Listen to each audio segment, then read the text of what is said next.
Cattle fans. Here we've got a couple installations that have helped with the cattle fans. Here is in Virginia. They got lactating cows in a hoop barn. Here is Eugene Nicholas Logan PA, backgrounding cows. David Bitler in Fleetwood, PA, and the 10th generation YouTuber in New Holland. Here they got bedded pack dairy animals.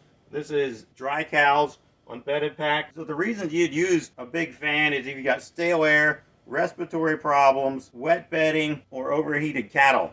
So you got four things, and the stale air and the respiratory and the wet bedding are the three primary reasons people put fans in for. Here we've got their backgrounding dairy beef cows in Virginia, Winston Hurst, and he reported a lot less respiratory problems.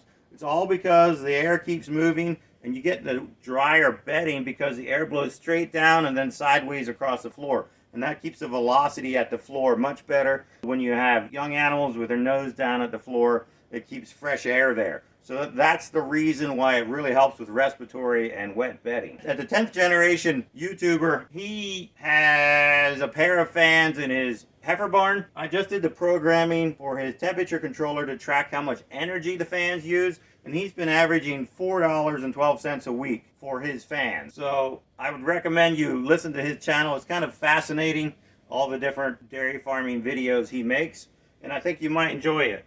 And if you look close in them, you'll see one of these videos. So if you want to get a hold of us, AmeriWind.net, or call this phone number. You'll actually ring the phones here in the building that I'm taking this video in. So thank you, and have a wonderful day.